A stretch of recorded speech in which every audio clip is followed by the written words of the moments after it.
नमस्कार, आप सभी का स्वागत करती हूं द जेसी शो में। मैं हूं आपके साथ पूर्णिमा मिश्रा। मेरे साथ मौजूद हैं भारत 24 के सीईओ और एडिटर इन चीफ और फर्स्ट इंडिया के सीएमडी और editor in chief doctor Jagdish Chandra. Sir, आपका स्वागत करती हूं। खून और पानी साथ नहीं बहेंगे, गोली और बोली साथ नहीं चलेगी। पाकिस्तान से बात होगी तो सिर्फ आतंकवाद और पीओके पर होगी। प्रधानमंत्री नरेंद्र मोदी का ये दो टूक संदेश दुनिया भर में भारत की सख्त और दृढ़ नीति का प्रतीक बन चुका है। जब भी आतंकवाद ने हमारे सब्र की परीक्षा लेने की कोशिश की, भारत ने स्पष्ट रूप से यह साफ कर दिया कि अब समझौते की कोई गुंजाइश नहीं है। आतंकवाद के खिलाफ एक वैश्विक जंग जारी है, लेकिन इस संघर्ष में भारत का दृष्टिकोण दुनिया भर में भारत को एक अलग जगह पर खड़ा करता है। प्रधानमंत्री मोदी की नीतियों ने न सिर्फ देश की सुरक्षा को मजबूत किया, बल्कि आतंकवाद के खिलाफ अंतर्राष्ट्रीय सहयोग को भी एक नया आयाम दिया है। द जेसी शो में आज इसी का एनालिसिस करेंगे कि कैसे भारत की रणनीति ने कैसे भारत को एक अंतर्राष्ट्रीय पहचान दी है आतंकवाद की इस वैश्विक जंग में। और इसी की शुरुआत करते हैं। एक बार फिर से सर, आपका स्वागत करती हूं। और पहला सवाल, जैसा कि आज हम बात कर रहे हैं mission accomplished, war against terror continues, इस पर आपका आकलन क्या है? एब्सोल्युटली, नरेंद्र मोदी ने अपना वादा पूरा किया। पहलगाम के गुनाहगारों को उनकी सज़ा दिलवाई। इसके साथ ही 9 बड़े आतंकी अड्डे नष्ट किए, 100 से ज़्यादा आतंकी मारे गए, 50 से ज़्यादा पाकिस्तानी सैनिक और अफसर भी उससे मारे गए। कुल मिलाकर पाकिस्तान इतना मजबूर हुआ कि उसने घुटने टेके, भारत और अमेरिका से गुहार लगाई, युद्ध विराम हुआ। तो इस प्रकार हम ये कह सकते हैं कि mission accomplished, justice delivered, Pakistan pays back for its Pahalgam misadventure। और अब जो दूसरा भाग है, war against terror continues। this is very important। we are keeping fingers crossed कि कब ये सिंदूर 2 शुरू होता है, क्योंकि सबके मन में, देश के मन में एक इच्छा है। सो लेट्स वेट कि आप सिंदूर 2 की कवरेज करने के लिए कब जाते हैं। All the best. जिस तरीके से प्रधानमंत्री नरेंद्र मोदी ने सरेआम ये कहा कि आतंकवाद के खिलाफ लड़ाई शुरू हो चुकी है, कल्पना के परे आतंकवादियों को सजा दी जाएगी, और हुआ भी वैसा ही। 7 मई को जिस तरीके से आतंकवादी ठिकाने को नस्तेनाबूद किया, आपको लगता है कि इस पूरे प्रोसीजर के दौरान नरेंद्र मोदी की इमेज एक बार फिर आयरन मैन की तरह निकल कर आई है? बिल्कुल ठीक कह रहे हैं आप।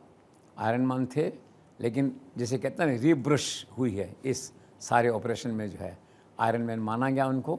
2 टूक बात के लिए, 2 टूक फैसलों के लिए, 2 टूक निर्णायक लड़ाई के लिए। और आपने देखा किस तरह से पाकिस्तान को झुकाया और किस तरह से पूरे संसार में एक मैसेज क्लियर दिया है अगेंस्ट टेरर। ये नरेंद्र मोदी का क्लियर मैसेज है। कुल मिला के सेफली हम कह सकते हैं कि उनकी जो आयरन मैन की इमेज थी उसको रीब्रुश हुआ है, वो फिर से उसका नवीनीकरण हुआ है। And again, once again, he stands as a iron man in this country.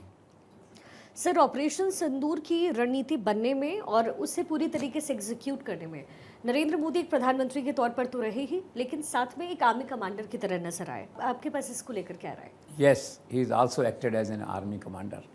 Since day one, he was completely involved, closely involved in policy formation and execution of all military schemes.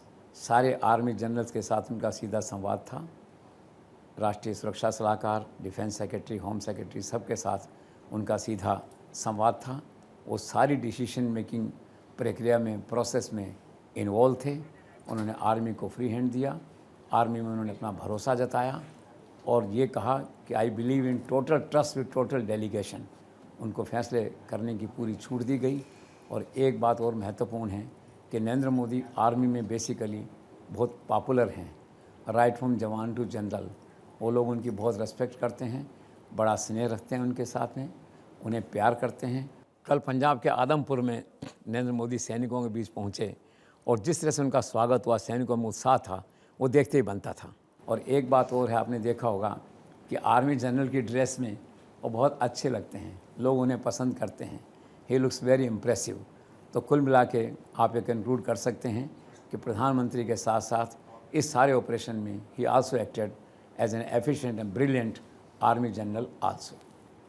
Sir, 12 मई को जो प्रधानमंत्री मोदी देश के नाम अपना संदेश भाषण शुरू करते हैं उसके बाद ये आकलन है कि प्रधानमंत्री मोदी फिर से 140 करोड़ जनता के हीरो बन गए।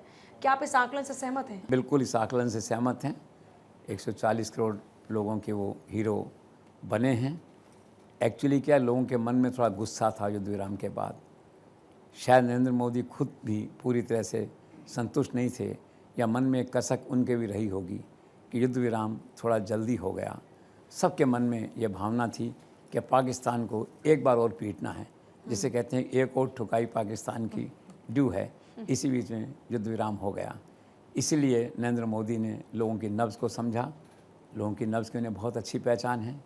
वो टेलीविज़न पे आए, राष्ट्र के नाम अपना भाषण दिया, और इतना आक्रामक भाषण दिया और इतनी महत्वपूर्ण घोषणाएं करी कि सारे उनके शुभचिंतक, समर्थक, और जिसे मोदी सेना कहते हैं देश में जो है, वो सारा देश जो है ना उस दिन बहुत खुश हुआ। और मुझे लगा कि एक ही झटके में वो फिर से वापस उस सारे गुस्से और नाराज़गी को दूर करके फिर से 140 करोड़ लोगों के हीरो जो हैं वो उसी दिन वहाँ पे बन गए। ऐसा मेरा आकलन है। सर, इस भाषण में नरेंद्र मोदी ने दो टूक कहा है कि भारत पाकिस्तान के न्यूक्लियर थ्रेट से ब्लैकमेल नहीं होगा। तो आपकी नज़र में इस चेतावनी के क्या दूरगामी परिणाम हो सकते हैं? Really is very important. Actually Narendra Modi wants to, जिसे कहते हैं, रिकॉल पाकिस्तान न्यूक्लियर ब्लफ। हम ये देख रहे हैं कि हर बार जब मौका आता है वो न्यूक्लियर धमकी देता है। अमेरिका झुकता है, दूसरे देश झुकते हैं, भारत पे दबाव आता है, भारत खुद सोचता है, युद्ध रुक जाता है एक बार। इस बार भी शायद ऐसा ही हुआ है। पाकिस्तान ने न्यूक्लियर की धमकी जो है ना, ब्लफ था, वो अमेरिका पे चल गया वहाँ पे।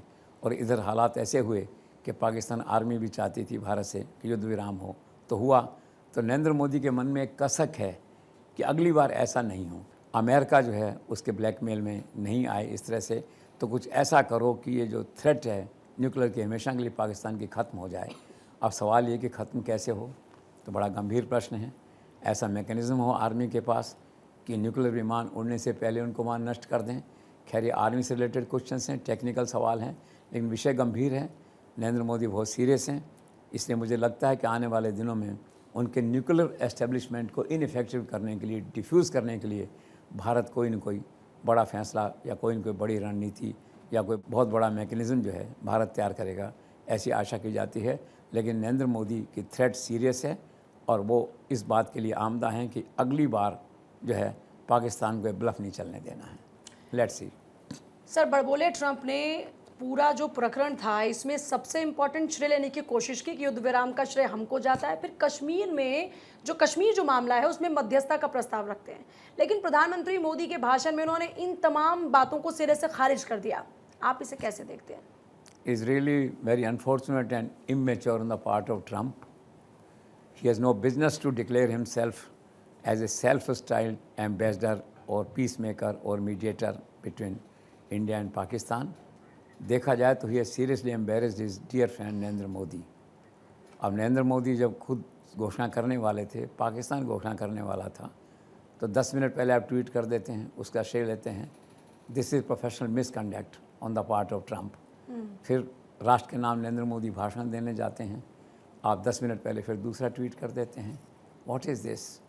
This is unlike A president और ए सीनियर पर्सन। तो इससे ट्रंप की जो स्थिति है वो काफ़ी ख़राब हुई है। And he is acted against the norms of diplomacy. He is violated the principle of decency and dignity in politics and diplomacy. And this is all everyone knows कि समझौता कैसे हुआ है। ट्रंप ने श्रेय लेने की कोशिश की, लेकिन श्रेय मिला नहीं उन्हें। सर, ट्रंप ने सीज फायर का क्रेडिट लेने की कोशिश करते हुए ये कहा है कि व्यापार का हवाला देकर ये लड़ाई रुकवाई गई है, लेकिन भारत ने इस बात से साफ इनकार कर दिया है। तो ये इतने बड़े लेवल पर कैसे हो सकता है? हो सकता है, ट्रंप के साथ कुछ भी हो सकता है। आप देखिए ना, ये कई बार वो अप एंड डाउन कर चुके हैं। अब बोल दिया, एक बार नहीं 2 बार रिपीट कर दिया उन्होंने। तो सरकार ने बाकायदा इस बार विदेश मंत्रालय ने सिस्टम रिलीज़ किया है कि हु कॉल्ड हु फर्स्ट, क्या घटनाक्रम हुआ सारा। उसमें कहीं इस बात का हवाला नहीं है। तो सफ़ेद झूठ है। विदेश मंत्रालय को एक कहना पड़ा, नॉर्म्स तोड़ करके, अपने शालीनता तोड़ करके कहना पड़ा ट्रंप को एक्सपोज करने के लिए कि ये बात झूठ है, और ये बात झूठ निकली। This doesn't suit the personality of the president of America. लेकिन अब हो रहा है सारा जो है, ये हो रहा है। And he is getting repaid also in the same coin, in the same language by India. Let's see. Sir cease fire को लेकर पाकिस्तान से ज्यादा गुस्सा देश में ट्रंप को लेकर है, ऐसा क्यों? वो इसीलिए है कि इन दिस एंटायर प्रोसेस जो है Trump has emerged as a villain और खलनायक इन इंडियन माइंड्स। लोग सोचते हैं कि तो ट्रंप के कारण से पाकिस्तान के दबाव में आके जो है उन्होंने जल्दी युद्ध विराम कराया, कम से कम 2 दिन और रुकते तो पाकिस्तान को एक सबक तो सिखाते। तो एक भावना देश के लोगों के मन में है। दूसरा क्या है कि इस प्रकार का भाव सबके मन में है कि उन्होंने तुलना कर दी पाकिस्तान से भारत की। 140 करोड़ लोगों के देश की तुलना 20 करोड़ लोगों के देश के साथ, तो it is an insult to India. ऐसा होता नहीं है नॉर्मली जो है। फिर उन्होंने ऐसे टाइम में, क्रिटिकल टाइम में पाकिस्तान को बेल आउट का एक पैकेज दिलवा दिया IMF से $1.3 बिलियन का। तो ये सब कारण ऐसे हैं जिसमें ट्रंप की छवि जो है एक विलन के रूप में बनी है भारत के लोगों में, भारत के लोगों के मस्तिष्क में है। तो लोग नाराज़ हैं, लोगों के मन में गुस्सा है, लेकिन काफ़ी गुस्सा प्रधानमंत्री ने जो राष्ट्र के नाम भाषण दिया और जो कदम उठाए उससे काफ़ी हद तक डाइल्यूट हुआ गुस्सा जो ट्रंप के प्रति था। सीधा वाला सर, अपने संबोधन में मोदी ने एक महत्वपूर्ण घोषणा ये की है कि आतंक के खिलाफ जवाबी हमले की जो कार्रवाई है उसको केवल स्थगित किया गया है। इसका क्या मतलब है? Absolutely he has a meaning in this, he means it जो है। क्योंकि असली बात तो ये है कि उन्होंने एक तरह से वार्निंग दी है पाकिस्तान को, नोटिस दिया है, चेतावनी दी है और ये कहा है कि if you don't destroy your infra of terror जो है तो you will have to give a heavy price. 2 चेतावनी है। और दूसरी बात यह है कि अभी मन नहीं भरा है किसी का, न जनता का, न शायद नरेंद्र मोदी खुद का।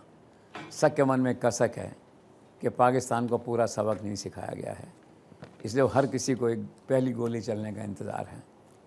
और नरेंद्र मोदी ने कह दिया है कि any terror act will amount to act of war.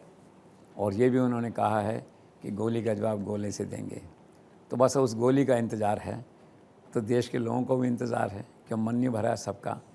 तो मुझे ऐसी आशा है कि पाकिस्तान की जो हरकतें हैं वो बाज नहीं आएंगे और अगले 5, 7, 10 दिन में किसी भी दिन एक गोली वहाँ से टेररिज्म की चलेगी और फिर वापस शायद उसी दिन जो है सिंदूर 2 की घोषणा होगी।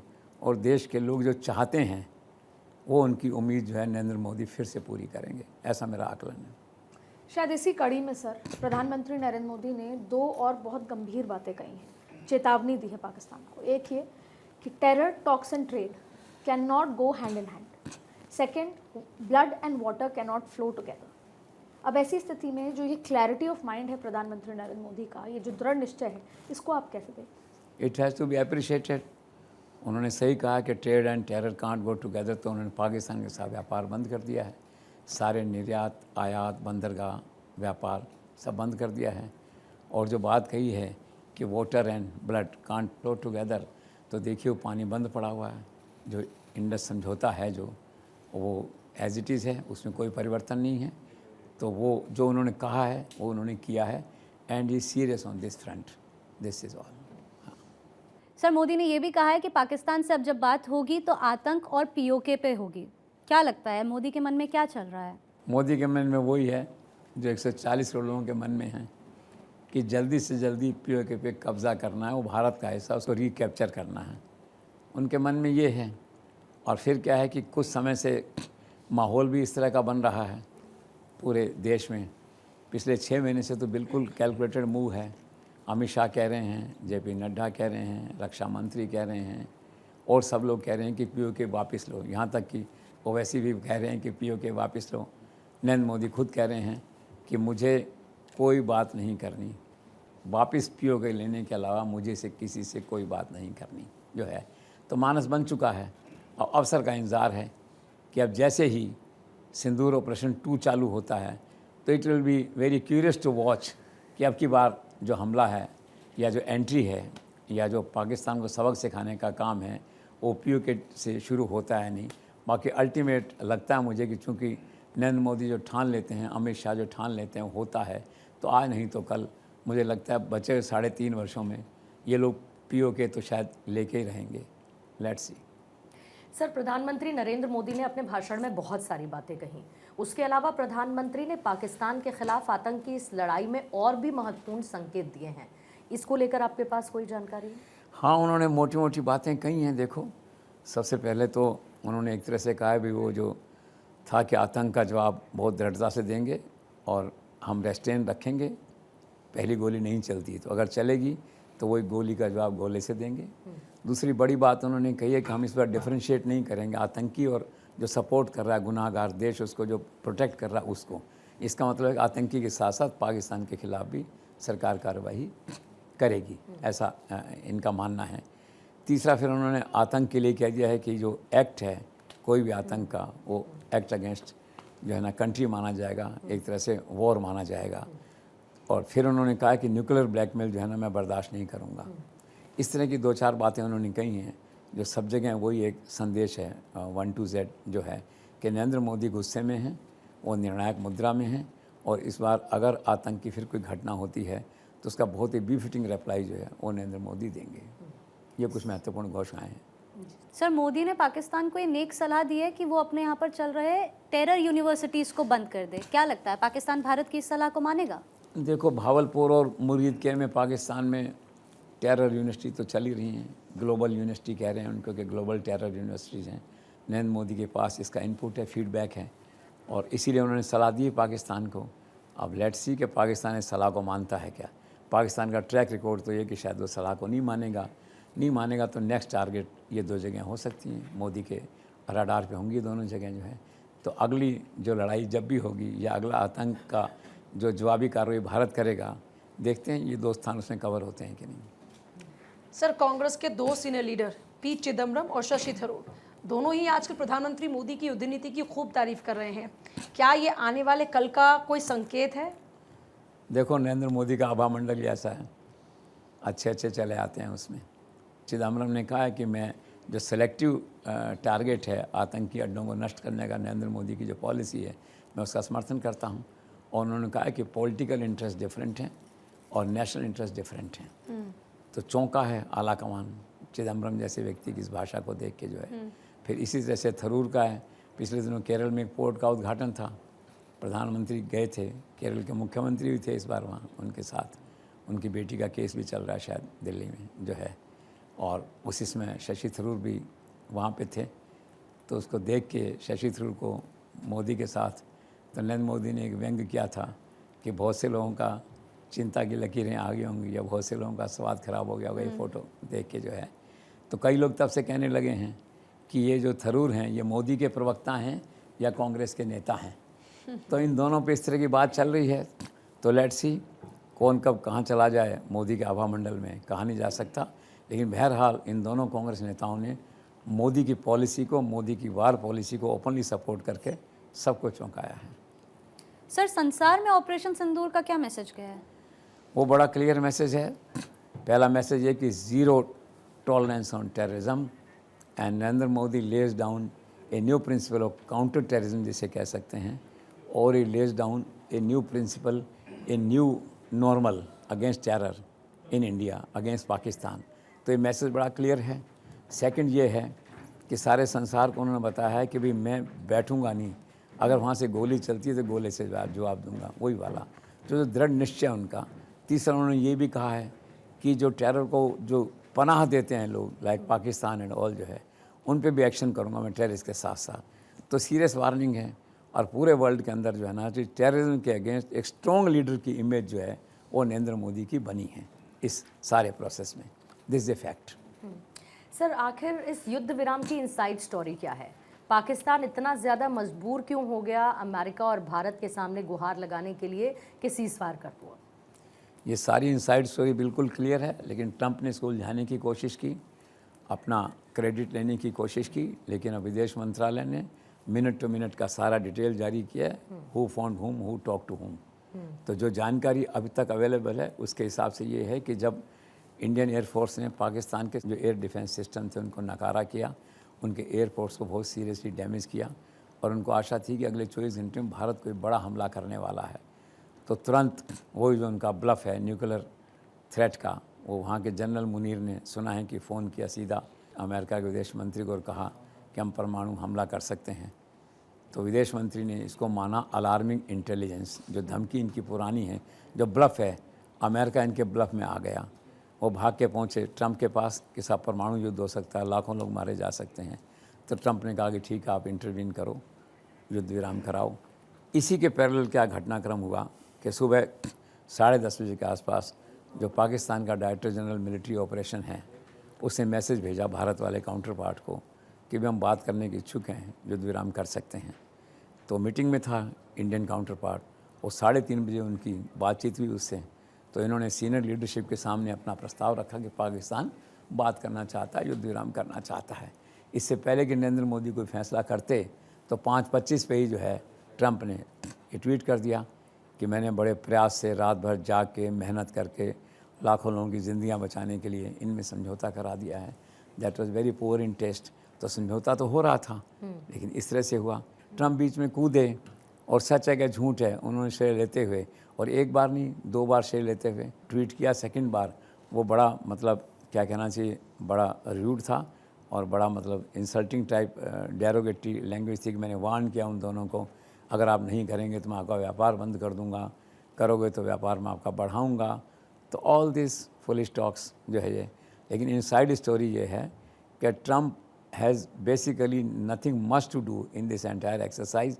जो काम होने वाला था ट्रंप ने उसको प्रीएम्प्ट करके प्री एंड कैश कर लिया, और इम्प्रेशन इस तरह का बना कि ट्रंप ही हीरो है इसके अंदर, और ये सारा जो हुआ है युद्ध विराम इसमें उसका डिसाइसिव रोल रहा है, जबकि ऐसा है नहीं। So this is all the inside story. Sir, Narendra Modi द्वारा घोषित इन मिलिट्री मेजर्स के अलावा जो इंडस वाटर ट्रीटी सस्पेंड की गई, ऐसे गैर सैनिक प्रतिबंध भी क्या आप भी जारी रहेंगे? हाँ, absolutely. Narendra Modi's mind is very clear. He is again in a mood to have a decisive action against Pakistan as and when he gets an opportunity again. तो आप देखिए नदी का सब पानी रुका रहेगा, जो बातचीत है, व्यापार रुका रहेगा, आयात निर्यात रुका रहेंगे, बंदरगाहों के व्यापार रुका रहेगा, वीज़ा के जो हैं रेस्ट्रिक्शंस वो रुके रहेंगे, दूतावास बंद हैं तो बंद रहेंगे, थोड़ी बहुत प्रेजेंस रहेगी। तो जो फैसले किए थे 5 से वो सारे एज इट इज़ रहेंगे, उनमें कोई रियायत नहीं है। क्योंकि जो झगड़ा हुआ है सारा, जो सिंदूर 1 है, जिसको मैं सिंदूर 1 कहूँगा अब इसको जो है, तो ये क्या हुआ है कि एब्रप्टली हो गया एक तरह से, और ये भी डिसाइसिव नहीं है। जब ये सिंदूर 2 होगा या 3 होगा, मानिए यहाँ पे, जब डिसाइसिव होगा तब ये 6 समझौते खुलेंगे, तब तक ये सब कुछ बंद रहेगा। Pakistan shop is shut down India under Modi's leadership. अभी तो यही है। सर, राजनीतिक पर्यवेक्षकों का ये मानना है कि कभी कभी युद्ध बिना लड़े भी युद्ध को जीता जाता है। क्या इस बार प्रधानमंत्री नरेंद्र मोदी ने कुछ ऐसा ही किया? बहुत कोशिश की थी उन्होंने, युद्ध नहीं हो, शुरू से ही जो है डायलॉग से सब काम चल रहा था। जो है अचानक ऐसा हो गया तो फिर ये होता है कि भाई प्रयास तो उनका यही था कि युद्ध को बिना लड़े ही जीतें। एक मैंने पढ़ा भी था कि उनके बेसिक फिलॉसफी ये थी कि how to win without a war जो है, लेकिन जब वॉर आ जाता है सामने फिर आपको शस्त्र अस्त्र उठाने पड़ते हैं, अपने जो कहते हैं धर्म जो है, राज धर्म आपको निभाना पड़ता है। बाकी बेसिक प्रिंसिपल जो है उनकी फ़िलॉसफी वो यही है कि you win A war without A fight, without गोली चलाए बिना जो है ना आप वॉर को जीतें, जो है उनकी फ़िलॉसफी तो यही है। इस बार थोड़ा एक्सेप्शन हुआ है हालात को देखते हुए। सर, संघर्ष विराम हुआ, आप आगे का भविष्य इस युद्ध विराम का कैसे देखते हैं? युद्ध विराम का भविष्य से डिपेंड करता है कि पहली गोली कब चलती है पाकिस्तान से, टेररिस्ट से या पाकिस्तान से, उसका इंतज़ार है बस। एक बार गोली चली तो फिर युद्ध विराम ख़त्म है। और अब की बार जो लगता है नरेंद्र मोदी शायद किसी की सुनेंगे नहीं। नरेंद्र मोदी गुस्से में हैं। ये जो कुछ हुआ है फिज़ा को, ट्रंप का इसका उसका, उनको बहुत इस पर मेरा मानना है कि क्रोध आया होगा। और वो आपने चित्र में भी देखा कि वो थोड़ा सा भी गुस्से में हैं। और रही बात युद्ध की कि युद्ध कितना लंबा चलेगा, कब तक चलेगा, तो एक ज्योतिष ने मैंने कहा था पिछले दिनों, भविष्यवाणी की थी कि 31 दिन तक युद्ध चलेगा। और इसमें 9, 18 और 26 तारीखें हैं मई की, ये इम्पॉर्टेंट होंगी। तो लेट्स सी 18 और 26 को क्या होता है, युद्ध कब तक चलता है। लेकिन बेसिकली युद्ध के बारे में जो मेन जो रोल है या जो भूमिका है या जो निर्णय है वो पाकिस्तान पर डिपेंड करता है कि पाकिस्तान कब वॉयलेट करता है अगेन, और पहली गोली वहाँ से कब चलती है और हम कब रिटेलिएट करते हैं उसको। बस उससे उसकी अवधि युद्ध की है ना काफ़ी हद तक डिसाइड होगी। This is all. सर, युद्ध विराम के बाद राजनीतिक क्षेत्रों में सबसे अहम सवाल यही है कि क्या युद्ध विराम ही एकमात्र विकल्प है? देखो, उसमें ऐसा है कि जीवन का लक्ष्य है शांति। युद्ध जीवन का लक्ष्य नहीं हो सकता। युद्ध तो मानवता के खिलाफ एक अपराध है, लेकिन युद्ध विराम जो है वो शांति की ओर बढ़ने का, स्थायी शांति की ओर बढ़ने का पहला कदम है, पहली कड़ी है, इसलिए उसे करना पड़ता है जो है। तो आप ये कह सकते हैं एक तरह से कि ये जो है शांति की दिशा से इसका हल होगा एक तरह से, युद्ध इसका हल नहीं है। नरेंद्र मोदी और यूएनओ खुद कह चुके हैं कि war is not a solution, only dialogue and diplomacy is the only way to proceed further. ये बात सही है। तो उसी की पुष्टि करते हुए मैं ये कह रहा हूँ इसमें है कि इसका जो सोल्यूशन है वो वार्ता में है, युद्ध में नहीं है। और आपने कहा कि क्या युद्ध विराम में अंतिम विकल्प है, तो मेरा कहना ये है कि अंतिम विकल्प नहीं है, लेकिन युद्ध विराम से शांति के युग की शुरुआत होती है, उसमें हम आगे बढ़ते हैं। सर, जब खुद नरेंद्र मोदी और यूएन दोनों का ये मत है कि military solution is no solution, only diplomacy and dialogue is the way, तो फिर आखिर भारत और पाकिस्तान में ये युद्ध क्यों हुआ? देखो, कभी कभी शांति के लिए युद्ध लड़ना पड़ता है। क्या ट्रेजेडी है देखिए। तो शांति के लिए युद्ध लड़ा, फिर ये वाला युद्ध तो थोप दिया गया ना। अब घटना ऐसी करी पहलगाम में कि जवाब देना ज़रूरी था, रिटेलिएट करना था, और फिर भी नरेंद्र मोदी ने इसे युद्ध नहीं माना। इसे टारगेटेड अटैक था आतंकियों पे। पाकिस्तान ने युद्ध में कन्वर्ट करने की कोशिश की, तो भारत बाध्य हुआ उसके अंदर जो है। और आप देखिए पहले युद्ध कितने दिन चले हैं, कोई 83 दिन चला है, कोई 13 दिन चला है, कोई 22 दिन चला है। ये 4 दिन में युद्ध सिमट गया, दैट वे जो है। तो कोशिश की थी इन्होंने कि युद्ध नहीं हो, लेकिन नियति का लिखा कौन टाले एक तरह से, और थोपा गया युद्ध था ये। और कभी कोई मैंने आपसे कहा ही ना, शांति के लिए युद्ध करना पड़ता है, तो ये सब हुआ। सर, क्या ये सही है कि आतंकवाद की सारी धाराएं पाकिस्तान से ही बहती हैं? एब्सोल्युटली। खुद नरेंद्र मोदी ने कहा है कि चाहे 9/11 का हमला हो, लंदन में बमबारी का मामला हो, और कहीं कोई ऐसी घटना हो, हर जगह जो आतंकवाद की जो रूट है, जो जड़ें हैं, वो कहीं न कहीं आपको पाकिस्तान में दिखाई देंगी। His assessment is absolutely correct. इसलिए एक विद्वान ने लिखा है कि terror has an address and it's Pakistan only. कितना खूबसूरती से लिखा उसने। तो सर्वविदित पूरे संसार में कि आतंक का जो अड्डा है मेन, वो पाकिस्तान है। तो इसीलिए कहा जाता है पाकिस्तान इज़ ए ग्लोबल और इंटरनेशनल कैपिटल ऑफ टेररिज्म, और नरेंद्र मोदी हैंडल कर रहे हैं उसको। सर, भारत की तरफ से की गई जावी कार्रवाई में जेईएम का मसूद अजहर के पूरे परिवार का सफाया हो गया। इसी तरीके से IC-814 कंधार हाईजैक का भी आरोपी यूसुफ अजहर को भी सेना ने ढेर कर दिया। भारतीय सेना की इस उपलब्धि को आप कैसे देखते हैं? Absolutely, we all salute to भारतीय सेना, Indian army and the leadership Narendra Modi. ये तय था, बस थोड़ी सी कसरें रह गई। मसूद अजहर का जो है, उनका पूरा परिवार नष्ट हो गया, 14 मेंबर थे, सब मारे गए। तो इतना निराश हुआ तो उन्होंने कहा कि या खुदा मैं भी मर जाता तो अच्छा होता। तकदीर थी, बच गया वो, अगली बार नहीं बचेगा। तो दोनों जो है ना, ये की टारगेट थे इंडियन आर्मी के या भारत सरकार के एंटी टेररिस्ट प्लान के। तो एक का तो परिवार ख़त्म हुआ, दूसरा खुद ख़त्म हो गया। ऐसी आशा की जानी चाहिए कि अगले किसी अटैक में जो है ना, ये दोनों सामने आएंगे। भारत के लोग ये चाहते हैं कि जिस तरह इज़राइल में जो है हसन नसरुल्लाह, उनको जैसे मारा गया है, ऐसी भारतीय सेना किसी दिन जो है टारगेटेड करके, एक तरह से फोकस करके जो है, ये हाफिज़ सईद और मसूद अजहर को भी मार गिराए। ये भारत के लोगों की आकांक्षा और इच्छा है। तो जो आपका पहला सवाल था, तो we all salute and appreciate admire Indian army for having decisively liquidating these two. एक का तो परिवार और दूसरा खुद जो है। तो now let's see how Indian army gets these two people in their hands. Let's see. Sir, army ने अपनी पुरानी परंपरा को तोड़ते हुए प्रेस ब्रीफिंग में ब्रिगेडियर और लेफ्टिनेंट जनरल स्तर के अधिकारियों की बजाय 2 लेडी ऑफिसर्स पर भरोसा जताया। उसमें कर्नल सूफिया कुरैशी और विंग कमांडर विमुका सिंह को जो जिम्मेदारी सौंपी गई, इस एक्सपेरिमेंट को आप कैसे देखते हैं? It's a brilliant and pragmatic move of Narendra Modi. Army leadership must have inspired by Narendra Modi to have this experiment. आप देखिए। और दूसरा क्या है, it is a secular face of Indian army. एक हिंदू ऑफिसर, एक मुस्लिम ऑफिसर।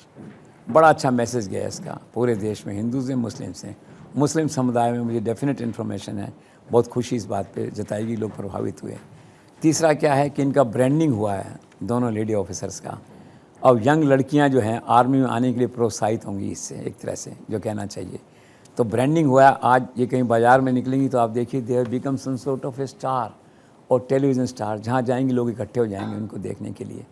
तो ये वुमेन एम्पावरमेंट है और कोई बड़ी बात नहीं कि नरेंद्र मोदी के वुमेन एम्पावरमेंट किस दिन उनके मन में आए कि इन दोनों को चुनाव लड़ाते हैं, तो टिकट दे के इनको चुनाव लड़ा सकते हैं, हैंड्स डाउन दोनों जीत जाएंगी। तो कुल मिला के एक अच्छा प्रयोग हुआ है, वुमेन एम्पावरमेंट का मैसेज गया है। और आर्मी में और सब जगह जो है ना, मैंने देखा कि आर्मी की और विदेश मंत्रालय की प्रेस कॉन्फ्रेंस नॉर्मली बोरिंग होती है, जाते हैं लोग लिखने के लिए, लेकिन जब से दोनों बैठने लगी तो लोगों में क्रेज़ है इनके प्रति, मीडिया में क्रेज़ है कि देखो इनको सुनो ये क्या कहती हैं, क्या अच्छा करती हैं। तो it's a very good experiment by army under the leadership of Narendra Modi and this should further continue. इसी तरह से जब मैं महिला ऑफिसर्स को पुलिस यूनिफॉर्म में देखता हूँ, आईपीएस ऑफिसर्स को, तो लोग बड़े प्रभावित होते हैं उससे। अभी मैं एक बार नोएडा के पुलिस कमिश्नर से मिला, लक्ष्मी से, तो मैंने देखा कि क्या ठसका था, क्या पुलिस ड्रेस में कितनी इंप्रेसिव लगती हैं। जयपुर में मैं सब देखता हूँ। तो आने वाले समय में मेरा कहना ये है कि एज ए वुमेन एम्पावरमेंट जो है ना, महिला अधिकारियों की आर्मी में, आईपीएस में नियुक्तियों को और बढ़ावा दिया जाना चाहिए। ऐसा मेरा मानना है कि पुलिस या आर्मी ड्रेस में जब महिला अफसर होती हैं तो उनका जो प्रभाव है, मोरल अथॉरिटी, मोरल प्रभाव जो है फील्ड में, वो शायद पुरुषों से ज़्यादा दिखाई देता है, ऐसा मुझे लगता है। सर, प्रधानमंत्री मोदी ने इस अभी ऑपरेशन को ऑपरेशन सिंदूर का नाम दिया और ऐसा लोगों के जहन में भी अब है कि इसने देश की नारी शक्ति के मर्म को छुआ है। अब क्या आपको भी ऐसा लगता है? बिल्कुल ठीक कह रहे हैं। आज सारे देश की जो पीड़ा है उसका चेहरा जो है, वो जो कैप्टन विनय हैं उनकी शोकमग्न पत्नी बन गई हैं। अभी आपने इंडिया टुडे की कवर स्टोरी देखी होगी जी। कि बेचारी बैठी है पति का शव हाथ में लिए हुए, तो बिल्कुल मर्म को छुआ है जिसे है। और सारे देश ने, आप देखिए टेलीविज़न पे कि किस तरह से एक महिला जो है, आतंक का शिकार महिला जो है, पति का शव लेके वहाँ बैठी हुई, तो सारे देश की महिलाओं को मर्म को छुआ उसने। और दूसरा क्या है कि लोगों ने ये भी देखा कि सेना ने जो है सिंदूर का शौर्य किस तरह से बनाया। जिन लोगों ने सिंदूर ख़त्म किया था, सेना ने उनको ख़त्म कर दिया। जिन लोगों ने सिंदूर उजाड़ा था, सेना ने उनको बर्बाद कर दिया। इन ए वे जो है ये इस सारी दुखद घटना का एक जो मैसेज है मर्म को छूने वाला, वो इससे गया है। और एक बात और है कि शायद प्राइम मिनिस्टर ने सब चीफ मिनिस्टर्स को कहा होगा, पार्टी चीफ्स को कहा होगा कि जहाँ जहाँ इनके शव जा रहे हैं, जो ये यात्री थे जिनकी हत्या हुई वहाँ पे, उसको सम्मान दिया जाए। तो सब जगह सम्मान हुआ, मंत्री पहुँचे, लोकल ब्यूरोक्रेसी पहुँची और पूरे मान सम्मान के साथ। जो दुर्घटना तो होनी थी हो गई, उसको पोस्ट दुर्घटना जिस तरह से उसका ह्यूमन एस्पेक्ट था, उसको जो नरेंद्र मोदी सरकार ने डील किया, वो उसकी तारीफ़ की जानी चाहिए। सर, आतंक के खिलाफ इस लड़ाई में तीनों फोर्सेस ने जो collective leadership and result orientation दिखाया, उसको आप किस तरह से देखते हैं? बहुत अच्छा। Once again the credit goes to the leader Narendra Modi. वो क्लोजली एसोसिएटेड थे। सबसे बड़ी बात थी कि उनके आदेश में, उनके डिसीजन मेकिंग प्रोसेस में, फैसलों में क्लैरिटी थी। एक फ्री हैंड था आर्मी कमांडर्स के लिए और माइंड क्लियर था, कोई कंफ्यूज नहीं था। आमतौर पे क्या है, वॉर के समय पॉलिटिकल लीडरशिप कंफ्यूज होती है, क्लैरिटी नहीं होती डिसीजन मेकिंग में, कमान देने में। नरेंद्र मोदी के लेवल पे क्लैरिटी थी, तो सब एकजुट थे और तीनों में कोऑर्डिनेशन बहुत अच्छा था। तो मैं कह सकता हूँ it was completely A flawless operation जो उन्होंने किया है, और इसके लिए उनकी तारीफ़ होनी चाहिए। It was a good experiment of all the three forces working together, working closely with each other, and something good which other people should learn, other institutions should learn, कि how to work collectively and how to be result oriented. Sir, operation Sindoor के बारे में पहलगाम में मारे गए 26 लोगों के परिवारों की क्या प्रतिक्रिया रही होगी, क्या इमोशंस रहे होंगे? देखो, दुख में डूबे हुए तो थे ही। अब नरेंद्र मोदी ने उनके आंसू पहुँचे एक तरह से, तो जो उजड़ गए थे सुहाग जो है, और सब ने देखा किस तरह उसका बदला लिया नरेंद्र मोदी ने उन लोगों से, आतंकियों से है। तो बस इस तरह का है मन में कि हमारी सुनने वाला कोई है, हमारे से कोई आदमी कंसर्न फील कर रहा है जो है। So this is all. तो लोग मतलब दुख में भी थोड़ा सा खुशी है चेहरे पे कि मान सम्मान दे रही है सरकार हमें, और बाकी तो उनका जो नुकसान था वो तो हो गया। देखो, तो इरिपेरेबल लॉस था जो लोग चले गए जीवन से। लेकिन क्या है ना, शो मस्ट गो ऑन। तो उस थ्योरी के अंदर जो है, show must go on theory के अंदर जो है, वो सब लोग आज मोदी के प्रति कृतज्ञ भाव रखते हैं और उन्हें प्रणाम करते हैं। सर, भारत के केवल 9 हथियारों और मिसाइलों ने पाकिस्तान में तबाही मचा दी। सर, ये ब्रह्मास्त्र है आखिर कौन से? ये तो यही है, एक तो ब्रह्मास्त्र आपका जो है उसने 7 एयरबेस पाकिस्तान के जो है उनको डैमेज किया अकेले ने। फिर S-400 है जिसको आप सुदर्शन चक्र जो है वो है। फिर आकाश है। तो सबसे बड़ी बात है कि ज़्यादातर इंडिया मेड जो आर्म थे उनका एग्ज़ाम था, ये उनकी परीक्षा थी और वो सब खरे उतरे हैं। अब S-4 का इतना आतंक रहा। और अभी देखिए नरेंद्र मोदी कल आदमपुर गए थे तो उनके पीछे जो है ना वो प्लेन का बना हुआ था S-4 का सेंस ऑफ गौरव। और आदमपुर जो गए वहाँ पे तो नरेंद्र मोदी का एक मैसेज होता है हर बात के अंदर। पाकिस्तान ने प्रचार किया था कि हमने आदमपुर एयरबेस को ख़त्म कर दिया, वो डैमेज कर दिया है। उन्होंने कहा कहाँ है डैमेज, मैं यहाँ खड़ा हूँ ना। तो पाकिस्तान का जो ब्लफ था इंटरनेशनल मीडिया में, तो नरेंद्र मोदी ने उसको एक्सपोज किया वहाँ जा कर के। तो हथियार थे और हथियारों का और मैंने सुना है इसमें से कुछ हथियार ऐसे हैं अब दूसरे देश हैं इनको खरीदने की सोच रहे हैं भारत से। तो पहली बार हुआ है कि भारत के हथियार जो है ना संसार में मार्केट में आगे बढ़े हैं और उनकी डिमांड होने लगी है। This is all. सर, एक हीरो जिसका आप जिक्र कर रहे हैं S-400, रशिया का और S-400 का जिक्र बार बार इस पूरे दौरान में हुआ, तो आपको लगता है कि नरेंद्र मोदी सरकार ने अमेरिका के सैंक्शंस की परवाह किए बिना S-400 जो सुदर्शन मिसाइल है उसको खरीदा, उसका इस्तेमाल किया? हाँ, मैंने सुना था ये। अमेरिका इस खरीद के खिलाफ था। नरेंद्र मोदी सरकार ने स्टैंड लिया, उसमें नेचुरली प्रधानमंत्री ने स्टैंड लिया होगा इस लेवल पे जो है, और आज स्टैंड उनका खरा उतरा। उनको लगा कि उनका फैसला रेट्रोस्पेक्टिव फैसला किया था S-4 का वो सही था। S-4 ने सबको मात दी, यहाँ पे चाइनीज़ मिसाइल तक को मात दी उन्होंने जाके। तो Modi must be happy man and must be feeling good about his earlier decision to take a stand against American advice. Sir, Pakistan के आतंकी कैंपों पर स्ट्राइक से पहले प्रधानमंत्री नरेंद्र मोदी ने दुनिया के सभी देशों को विश्वास में लिया। प्रधानमंत्री नरेंद्र मोदी की इस कंसेंसस डिप्लोमेसी को आप किस तरह से देखते हैं? देखिए, Narendra Modi for the last couple of years is redefining Indian foreign policy, the policy diplomacy of consensus. लड़ाई से काफ़ी पहले जो उन्होंने जितने बड़े राष्ट्र हैं उन सबको विश्वास में लिया, चाहे अमेरिका था, रशिया था, फ्रांस है, ब्रिटेन है, सबको विश्वास में लिया उन्होंने जो है, और एक सहमति बन गई थी इस तरह की। और 7 बड़े राष्ट्रों ने तो घोषणा करके कहा था कि India has a right to self defence, Bharat को आत्मरक्षा में गोली चलाने का अधिकार है एक तरह से। तो अच्छा है, पॉलिसी काम आई। इसलिए जब लड़ाई हुई आपने देखा तो सिवाय टर्की और उसके चाइना के कोई पाकिस्तान के समर्थन में खड़ा नहीं हुआ। और देखा जाए तो भारत के समर्थन में पूरे संसार की मौन सहमति थी, एंडोर्समेंट था नरेंद्र मोदी के एक्शन का, एक्सेप्ट दीज 2 कंट्रीज़। तो ये मूव अच्छा था। लड़ाई से पहले सबको साथ लेना, सबको विश्वास में लेके चलना, ट्रांसपेरेंसी रखना, उनको बताना कि हम ये करने वाले हैं। It was a good move which has given results. Sir, ऐसा पहली बार देखा गया कि आतंक के खिलाफ लड़ाई में कश्मीर और आतंकवादी दोनों अलग अलग दिखाई दिए। इस डेवलपमेंट को आप कैसे देखते हैं? ये एक बड़ी घटना है, ये एक बड़ी डिप्लोमेटिक विक्ट्री है नरेंद्र मोदी सरकार की। और इसमें जो है एक clear distinction has been made this time to separate Kashmir issue from terrorism जो है ये पहली बार हुआ है। ये बहुत बड़ी डिप्लोमेटिक विन है नरेंद्र मोदी की, जिसे कहना चाहिए। आमतौर पर कैसा दोनों मिक्सअप हो जाते थे, तो कश्मीर का मुद्दा हावी हो जाता था, टेररिज्म छिप जाता था उसके पीछे। अब की क्या सारा फोकस जो है ना बहुत स्मार्टली जो है ना टेररिज्म पे हो गया है, और टेररिज्म का विरोध कोई नहीं कर सकता। कश्मीर के विरोध में तो लोग 2 आदमी बोल सकते हैं, टेररिज्म पे तो हर का एक ही मत है कि everybody should act against terror and specially against Islamic terror जो है। तो वो स्मार्ट मूव है और उन्होंने बहुत जो क्लियरली इनको डिफ्रेंशिएट कर दिया है कश्मीर और इन दोनों को जो है। It's a very good diplomatic move. Sir, इसी से जुड़ा हुआ 35 सालों में हमने ऐसा पहली बार देखा कि कश्मीर में भी किस तरीके का आक्रोश नजर आया। लोग आतंकी हमले के बाद सड़कों पर उतर आए, बाजार को बंद किया गया। कश्मीर में आए आतंकवाद के खिलाफ इस टर्निंग पॉइंट को आप कैसे देखते हैं? Is a dramatic turning point I should say, और it's a very good move. It's a very positive indication for the entire country, specially for Narendra Modi, Amit Shah, जो इतने लंबे समय से कश्मीर में शांति स्थापना में लगे हुए हैं। इस पूरी घटना से जो है ना कश्मीर के सब लोग आतंक के खिलाफ एकजुट हुए और मस्जिदों से आवाज़ आई कि इंसानियत का एक कत्ल बंद हो। हजरत बल में वहाँ पे जो अगली नमाज की जो थी, तो उस नमाज से पहले जो है बाकायदा 2 मिनट की श्रद्धांजलि इन सब लोगों को दी गई।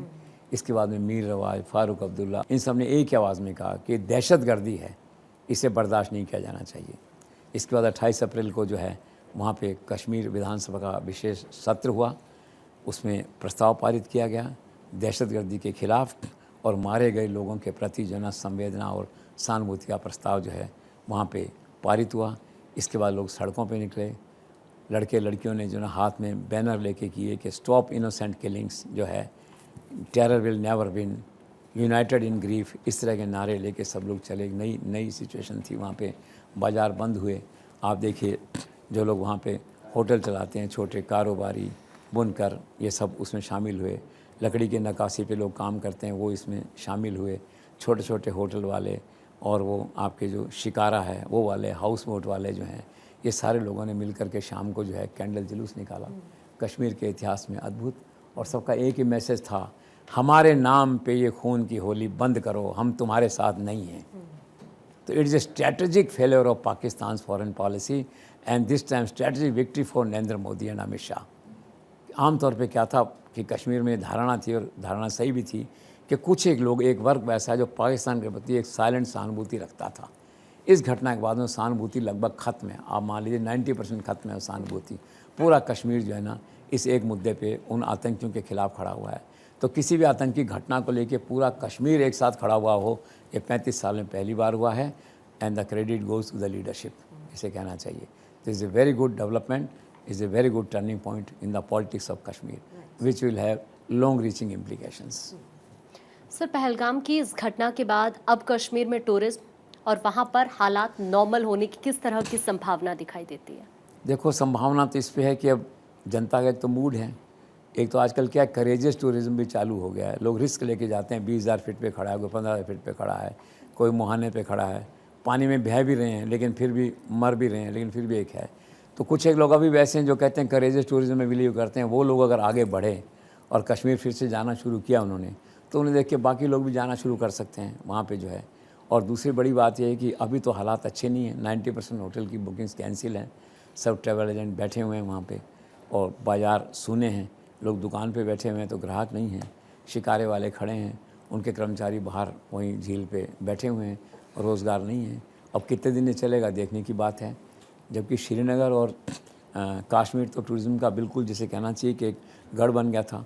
अब 2023 में जो है ना करीबन 2,32,00,000 लोग अकेले वहाँ जो है कश्मीर में घूमने गए, 65,000 विदेशी वहाँ पे गए, ये कहना चाहिए इसको। 10 लाख लोगों को वहाँ रोज़गार मिलता है। अब इन सारे हालात से सरकार चिंतित है। भारत सरकार के पर्यटन मंत्री गजेंद्र सिंह शेखावत भी इससे चिंतित हैं, वरिड हैं, और वर्कआउट कर रहे हैं कुछ ऐसा प्लान बने कि जनता का कॉन्फिडेंस वहाँ कैसे रेस्टोर हो टूरिज़्म के प्रति, बीते हुए दिन कैसे वापस आएँ, वरना कश्मीर की सारी अर्थव्यवस्था बर्बाद हो जाएगी। लेकिन जनता का जो मूड और ट्रेंड है, ऐसा लगता है, मेरा व्यक्तिगत आकलन है, अगले कुछ दिन में अगर शांति रही तो लोग फिर से जाना शुरू कर देंगे वहाँ पे। तो लेट्स प्रे कि ऐसा हो वापस, और जन्नत था कश्मीर का, जो टुलिप गार्डन देखा करते थे, वो दिन वापस लौटें कश्मीर में, और फिल्म वाले लोग और बाकी पर्यटक जो हैं सारे लोग फिर से श्रीनगर जाएँ, ऐसी उम्मीद की जानी चाहिए। जी सर, कश्मीर विधानसभा के विशेष सत्र में सीएम उमर अब्दुल्ला ने इस सारी घटना में सरकार की विफलता की नैतिक जिम्मेदारी लेते हुए सबको चौंका दिया। आप इसे कैसे देखते हैं? इस नैतिक जिम्मेदारी को लेकर पूरे कश्मीर में, बल्कि देश के एक बड़े भाग में अब्दुल्ला एक हीरो बन गए हैं, एक सहानुभूति के पात्र बन गए हैं, एक समर्थन के पात्र बन गए हैं। आप देखिए, उन्होंने 2 टूक कहा कि कानून व्यवस्था का मैं इंचार्ज नहीं हूँ यहाँ पे, ठीक है, लेकिन फिर भी पर्यटन मंत्री के नाते जो लोग आए थे, मेरे भरोसे आए थे कि मैं इन्हें सुरक्षा दूंगा, मेरे मेहमान थे, मैं उन्हें जो है सुरक्षा नहीं दे सका, तो मैं माफ़ी मांगना चाहता हूँ। माफ़ी मांगने के लिए मेरे पास शब्द नहीं हैं। इस सारी घटना से जो है हम अंदर से टूट गए हैं। पहले कश्मीरी पंडित और सिख समुदाय के साथ ऐसा हुआ था, अब लंबे समय बाद ऐसा हुआ है, तो बहुत ही अभी जिसे कहना चाहिए ना, गम में थे, और यथार्थ को उन्होंने स्वीकार किया, और पूरे देश ने उनकी इस बात को, उनकी इस नैतिक जिम्मेदारी की जो नैरेटिव, जो कंसेप्ट है, जो फीलिंग है, उसको रेस्पेक्ट किया, और एक अलग स्थान जो है ना कश्मीर से बाहर निकल के पूरे देश में बना इस घटना से। लेकिन सर, इस पूरे माहौल में क्या जम्मू और कश्मीर को स्टेटहुड का दर्जा दिए जाने के कोई आसार है क्या? नहीं लगता। It has become absolutely irrelevant eight the moment. Abdullah ने कहा है कि ऐसे टाइम पे इसकी बात करना एक गुनाह है। 26 लोगों की लाशों पे बैठ के मैं कैसे स्टेटहुड मांग सकता हूँ? कोई चांस ही नहीं है अभी इस बात का जो है। तो खुद वो नहीं चाह रहे हैं और माहौल भी नहीं है। भारत सरकार ने भी कहा था कि अप्रोप्रिएट टाइम पे देंगे, तो अप्रोप्रिएट टाइम अभी तो 6-8 महीने तो गया कम से कम, ऐसा दिख रहा है। और मुझे लगता है कि कश्मीर में जो कुछ हुआ है, इवन कश्मीरी लोग भी इस मुद्दे को भूल चुके हैं। स्टेटहुड क्या कोई मुद्दा था कभी? सब अभी तो गम में डूबे हुए हैं। सबके मन में एक ही उत्सुकता है, एक ही चिंता है कि यार काम कब चालू हो, टूरिस्ट कब आना शुरू हो, हमारा रोज़गार फिर से कब से चालू हो। तो स्टेटहुड में अब कोई वहाँ इंटरेस्टेड नहीं है और खुद अब्दुल्ला पीछे हट गए उससे। तो अभी कोई फ़िलहाल ऐसा चांस मुझे दिखता नहीं है। अभी तो पहली आवश्यकता वहाँ लॉ एंड ऑर्डर, लोगों में पीस और लोगों में कॉन्फिडेंस रेस्टोर करने की है, ताकि लोग फिर से इस जन्नत में लौटें और इस श्रीनगर को, इस कश्मीर को इकोनॉमिकली फिर से रिवाइव करें। जी सर, क्या आपको ऐसा नहीं लगता कि वॉशिंगटन अब साउथ ईस्ट एशिया का क्राइसिस मैनेजर नहीं रहा? हाँ, बिल्कुल ठीक कह रहे हैं आप। अब मैनेजर नहीं हैं, खासकर ट्रम्प के आने के बाद में क्या लोगों का भरोसा टूटा है। ट्रम्प की रिलायबिलिटी बहुत कम है, ही इज़ अनप्रेडिक्टेबल। तो कोई भी राष्ट्र उसके कहने से, उसके हिसाब से दबाव की बात अगर छोड़ें तो नहीं चलना चाहता। पाकिस्तान तक को पूरा भरोसा नहीं है कि ट्रम्प फाइनली क्या करेगा। भारत तो आप जानते हैं। तो बात फैक्ट है कि साउथ ईस्ट एशिया में जो है America, specially Trump, they are lost their leadership and credibility. Sir 22 तारीख से लेकर 11 मई तक जिंदगी और मौत मौन रही, सवाल मुखर रहे, लेकिन इस पूरे घटनाक्रम में आपको कैसा लगता है जो पाकिस्तान के आर्मी चीफ हैं आसिम मुनीर, उनका रोल? देखो, जनरल मुनीर जो है बेसिकली जिहादी जनरल है। He is emerge as a principal conspirator and principal villain in this entire unfortunate episode. He is a toxic version of Jinnah and Zia, आप कह सकते हैं, who is raising external threat issues just to consolidate his position on the internal issues. और कुछ लोगों का ये भी कहना है कि he is taking Pakistan on a suicidal path. And if ISI and army follow his mandate to confront with India, then I think they must remember that what Narendra Modi has done in Sindoor was just a trailer, what Narendra Modi can show them. Sir, एक चौंकाने वाले घटनाक्रम में पाकिस्तानी सेना ने ये खुद मान लिया है कि 2019 में पुलवामा में जो हमला हुआ था उसमें पाकिस्तानी सेना और ISI का हाथ था। तो इस पाकिस्तान के दुस्साहस को आप कैसे देखते हैं? वेरी डेयरिंग, और पाकिस्तानी आर्मी का दुस्साहस है, मुनीर का दुस्साहस है। उसमें मुनीर ISI चीफ थे, मैंने पढ़ा है सारा ऑपरेशन उन्होंने उसमें मॉनिटर किया था, जिसमें 40 जवान मारे गए थे। अब इससे बड़ा प्रूफ और क्या चाहिए? अब तक ये लोग कहते रहे कि पाकिस्तान जिम्मेदार है, भारत के लोग सारी ऑडियंस में, इंटरनेशनल ऑडियंस में कहते रहे, और अब तो खुद पाकिस्तान कह रहा है कि हम जिम्मेदार हैं। देखिए, तो उसने ये रिलीज़ करके जो है इंडिया के लिए बड़ा उपकार किया है। भारत जो है ना यूनाइटेड नेशंस में अमेरिका को ये दिखा सकता है कि ये देखिए, now there is no need of any investigation, no requirement of any verification. ये खुद कह रहे हैं कि पुलवामा हमारा किया हुआ था, इससे बड़ी क्या बात हो सकती है? तो it's A direct act of war, declaring war on India जो है। तो अगली बार अगर भारत की तरफ से बड़ी कार्रवाई होती है और भारतीय सेनाएं एंटर करती हैं POK में, तो ये डॉक्यूमेंट बड़ा काम आएगा वहाँ पे कि ये इनकी स्थिति काम करने, we are only responding to their misadventure, जो कहना चाहिए। But is a very daring act, is a misadventure on the part of Pakistani army. Yes sir, Indian army की स्ट्राइक में मारे गए आतंकवादियों के जनाजे में पाकिस्तानी अफसरों की मौजूदगी क्या संकेत देती है? बिल्कुल संकेत क्लियर है कि पाकिस्तान में army and terrorist they are one, and total जो सेना है टेररिस्ट की, it functions under the cover and active support of army. बिल्कुल क्लैरिटी है। खुद नरेंद्र मोदी ने इस मुद्दे को उठाया है इंटरनेशनल फोरम में, और ये कहा कि देखिए आपके फ़ोटो क्या कहते हैं इसको। तो दो घटनाएं ऐसी हुई हैं जो इंडिया के लिए डिप्लोमेटिकली बहुत फेवरेबल हैं। एक तो ये उनके जनाजे में पाकिस्तानी सेना के लोगों का खड़ा होना, और दूसरी पाकिस्तानी सेना खुद का मानना कि पुलगाम में हम लोग थे और हमारा क्रिएशन था। This is very very surprising and shocking, both the incidents. It is a matter of fact, तो that will ultimately benefit India in the coming days. Sir, आज पूरे देश में इस बात पर आम सहमति है कि ये पहलगाम में जो हमला हुआ उसमें स्थानीय पुलिस और इंटेलिजेंस एजेंसीज का एक फेल्योर रहा। इसको आप कैसे देखते हैं? बिल्कुल सही है। There is a silent consensus on this serious issue. चूँकि वक्त नहीं था इसलिए सरकार ने कोई कदम नहीं उठाया लोकल एडमिनिस्ट्रेशन के खिलाफ। जो लोग भी जिम्मेदार थे वो सरकार सेकंड पार्ट में देखेगी शायद जाके, लेकिन बात वाकई में किसी गले नहीं उतरी कि वहाँ एक पुलिस की चौकी भी नहीं थी, एक PCR वैन जिसे कहते हैं पुलिस की घूमती रहती है वो भी नहीं थी, कोई सिपाही नहीं था, कांस्टेबल नहीं था, थानेदार नहीं था, कोई तहसीलदार नहीं था, कुछ नहीं था वहाँ पे। और एक इंटरनल इन्फॉर्मेशन तो थोड़ी रहती थी, और कुछ दिन पहले सूचना भी आई थी कि टेररिस्ट ओरिएंटेड किसी प्लेस को लोग टारगेट कर सकते हैं, लेकिन चूंकि वक्त क्या है कि आपसी आलोचना का या कमियां निकालने का नहीं है, इसमें तो शत्रु से मुकाबला करने का वक्त है, इसलिए बात ठंडे बस्ते में है। लेकिन इसमें मौन सहमति है एडमिनिस्ट्रेशन में, श्रीनगर में, दिल्ली में, कि चूक वहाँ पे ज़रूर हुई है सब लोगों से। तो ठीक है, वक्त आएगा तो अब चूक से आदमी सीखता है जो है, तो हमें आशा की जानी चाहिए कि वहाँ काफ़ी इंतजाम अब ठीक हो गए होंगे फ्यूचर के लिए। सर्टनली हो जाते हैं, जो घटना हो जाती है वहाँ पे जो है, और चूक हुई है, इसमें कोई दो राय नहीं। सर, पाकिस्तान में ये आम चर्चा है कि बलूचिस्तान की लड़ाई में भारत का भी रोल है, इस पर आप क्या कहेंगे? मैं नहीं समझता। अब वैसे तो क्या है कि रॉ और इंटरनेशनल एजेंसीज जो हैं हर कंट्री में वाइस वर्सा काम करती हैं, लेकिन अपेरेंटली मुझे लगता है वो उनका आंतरिक मामला है वहाँ पे जो है। और पाकिस्तानी सेना को पीट रहे हैं लगातार, एक पूरी ट्रेन ही हाईजैक करके चले गए। फिर अभी था 50 सैनिक उन्होंने पाकिस्तान आर्मी के मार दिए वहाँ पे जो है। तो भारत का बहुत रिमोटली कुछ इंटरनेशनल डिप्लोमेसी में कहीं कुछ रॉ इनका कुछ थोड़ा बहुत कहीं रहा हो तो हो, कह नहीं सकता। बाकी लगता नहीं है मुझे कि इंडियन आर्मी का हो या इंडियन रॉ को हो या और जो एजेंसीज़ हैं इंडिया की जो है वो इन्वॉल्व रही हों इसके पीछे उनको प्रोवोक करने में। I don't think India has any involvement in that issue. Sir, आतंक की इस लड़ाई में एक पॉलिटिकल पार्टी के तौर पर कांग्रेस का रोल क्या रहा है? कांग्रेस का ये रुख रहा कि इसमें राहुल गांधी की क्रेडिबिलिटी थोड़ा सा वापस हुई। पहले तो उनकी यात्रा निकली थी जो, उसमें थोड़ा उनका माहौल बना था, बाद में उनके कई ऐसे वक्तव्य थे, फिर वो डाइल्यूट हो गया था, वापस लोगों ने उन्हें सीरियसली लेना छोड़ दिया था। लेकिन इस बार कुछ उन्होंने बहुत वाइजली एक्ट किया, ऐसा कांग्रेस वालों का मानना है। एक कांग्रेस नेता का यह कहना था कि इस सारी घटना से जो है नरेंद्र मोदी को तो मान लो 90% मार्क्स मिले, तो 15-20% मार्क्स जो है रिकवरी जो है वो राहुल गांधी की भी हुई। डे वन से उन्होंने कहा कि हम सरकार के साथ हैं, दो टूक जो है, कोई पॉलिटिकल मुद्दा नहीं उठाया। सेकंड टाइम सर्वदलीय बैठक की बात आई तो उन्होंने कहा हम सरकार के साथ हैं। फिर एक पत्रकार ने उनसे पूछा, कुछ कहलाना चाहा कि देखिए ये जाति गणना का मुद्दा सरकार ने ऐसे टाइम पे उठाया है, आप कुछ कहेंगे? उसने कहा नहीं, मैं सरकार के साथ हूँ।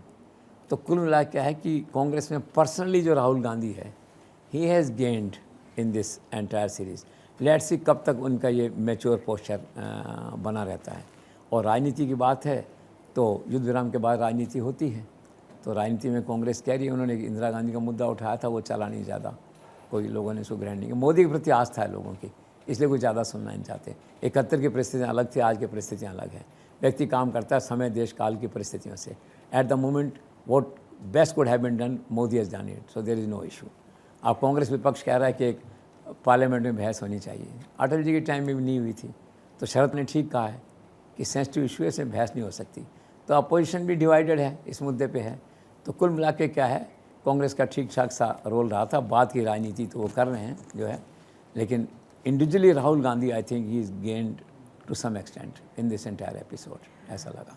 सर, लेकिन आमतौर पर सत्ता पक्ष की आलोचना करने वाले ओवैसी इस बार ऑपरेशन सिंदूर के मुद्दे पर नरेंद्र मोदी सरकार के साथ नजर आए, और उनका जो हृदय परिवर्तन है उसको आप कैसे देखते हैं? कैसे हृदय परिवर्तन हुआ? अच्छा है, ये विचित्र किंतु सत्य है जिसे कहते हैं, लेकिन दिशा ठीक है इसकी।